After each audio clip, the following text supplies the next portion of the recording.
Bonjour à tous, pendant un an je vais vous présenter un film par jour, soit 366 films dans l'année. Aujourd'hui on est au 156e film, Kill Bill.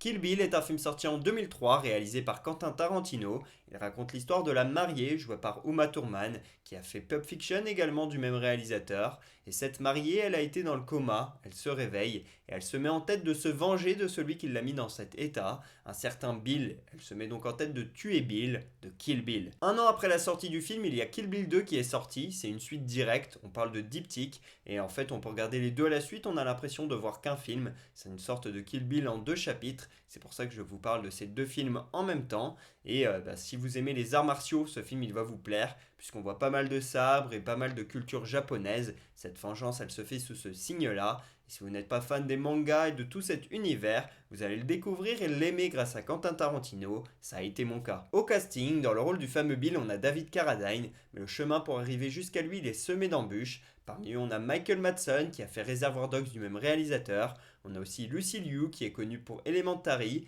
ainsi que Daryl Hannah qui a fait Splash et Blade Runner. Puis on a également Vivica Fox qui est elle moins connue. Enfin, dans ce concept, je vous parle rarement du doublage, mais celle qui a doublé Uma Thurman, elle est très connue, c'est Zoé Bell, donc je me permets de la mentionner. Et pour ce qui est de la musique, eh bien on entend pas mal de chansons hyper célèbres, comme le fameux Bang Bang de Nancy Sinatra. On entend aussi du Quincy Jones, enfin bref, la BO est magnifique comme à chaque fois avec Tarantino. Et Kill Bill est le cinquième plus gros succès de ses carrières, 180 millions de dollars au box-office, et Kill Bill 2 est le septième plus gros succès avec 150 millions de dollars. Bref, quant à Tarantino, il ramène des gens en salle. Si je vous parle de ce film aujourd'hui, c'est parce que David Carradine, l'acteur qui joue Bill dans ce film, est décédé il y a 15 ans jour pour jour, dans la nuit du 3 au 4 juin 2009, et il a été retrouvé à Bangkok, au Thaïlande, alors qu'il était sur le tournage de Stretch, et il avait une corde autour de son cou, mais a priori il ne s'est pas fait ça lui-même, ça aurait été lors d'un jeu sexuel qui a mal tourné. Terrible. David est le fils de John Carradine, un acteur américain hyper prolifique qui a fait plus de 350 films dans sa carrière et plus de 500 si on compte les téléfilms. Après, est-ce que quantité veut dire qualité, je ne sais pas, mais c'est quand même un nombre de films assez exceptionnel.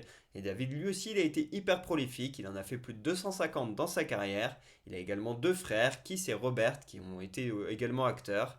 Et pour ce qui est de David Carradine, eh bien, il est surtout connu pour la série Kung Fu dans les années 70. Et comme j'ai dit avec le film Jackie Brown, quant à Tarantino, il était assez jeune à cette époque-là. Il a découvert le cinéma dans cette décennie. Il a été très marqué par différents films, différents rôles, notamment par Pam Grier, comme j'ai dit avec Jackie Brown, et puis également par David Carradine. Et c'est pour ça que dans Kill Bill, il le voulait pour jouer Bill. C'était un véritable objectif pour lui. Et aujourd'hui, David Carradine, il est surtout connu pour ce rôle. Ce film, je l'ai vu pendant la période Covid, autour du confinement, etc.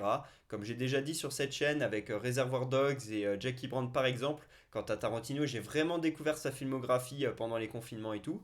Et j'ai regardé ce film et j'ai regardé le deuxième à la suite. J'étais chez mon père, dans ma chambre. Je me le suis mis sur ma PS4 qui me sert de lecteur DVD sur ma télé et c'était vraiment génial. J'ai adoré ce visionnage et j'ai tellement aimé le 1 que j'ai pas pu attendre pour mettre le 2. J'avais prévu de le regarder le lendemain ou le surlendemain, je crois. Et je m'étais dit, bon, allez, je me le mets direct. Et je m'étais couché assez tard ce soir-là, mais ça avait été un vrai kiff de regarder Kill Bill 1 et 2 à la suite. C'était génial.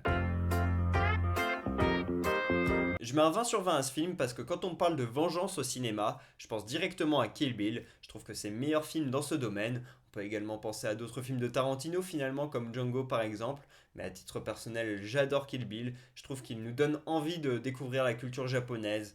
Les sabres sont hyper bien représentés, les scènes de combat sont très bien faites, on voit bien sûr des pieds à un moment donné, hein, c'est Tarantino et c'est génial. Il y a de la violence et parfois voilà, le sang gicle de manière improbable et c'est hyper marrant. Et il y a vraiment des scènes qui sont bien bruitées avec un peu des mouvements à la japonaise que j'aime énormément. On a aussi une scène un peu en mode manga qui est géniale. Enfin bref, il y a beaucoup de bonnes choses et ça nous donne envie de découvrir la culture japonaise. Est-ce qu'elle est un petit peu cliché ou pas dans ce film? Bon, après, sûrement un petit peu, mais je trouve ça vraiment hyper bien fait. Cette histoire de vengeance entre chaque personnage. Bill, qu'on ne voit pas pendant tout le film, eh bien, il est hyper charismatique quand on l'aperçoit. Ça fonctionne totalement. Et d'ailleurs, je vous ai pas mis de photo de David Carradine pour cette raison-là, parce que Tarantino, il ne veut pas qu'on le montre avant un certain moment. Donc, bien sûr, je préserve la volonté du réalisateur. Et puis les autres acteurs comme Michael Madsen, etc., ça fonctionne totalement. Bref, ce film est génial, beaucoup de bonnes scènes d'action, un sacré film de vengeance, je mets 20 sur 20. Première anecdote, dans une scène de combat, Chiaki Kuriyama elle joue avec une arme en forme de balle, et cette balle elle a touché la tête de Quentin Tarantino pendant le tournage, ça a dû faire mal. Deuxième anecdote, la tenue jaune de la mariée elle a été inspirée par une tenue de Bruce Lee dans son dernier film Le Jeu de la mort, sorti en 1978, qui a bien évidemment énormément influencé Tarantino. Troisième anecdote, dans une scène on voit Uma Thurman casser une balle de baseball en deux, et bien ça a été vraiment fait sur le tournage par Zoé Bell, sa doublure.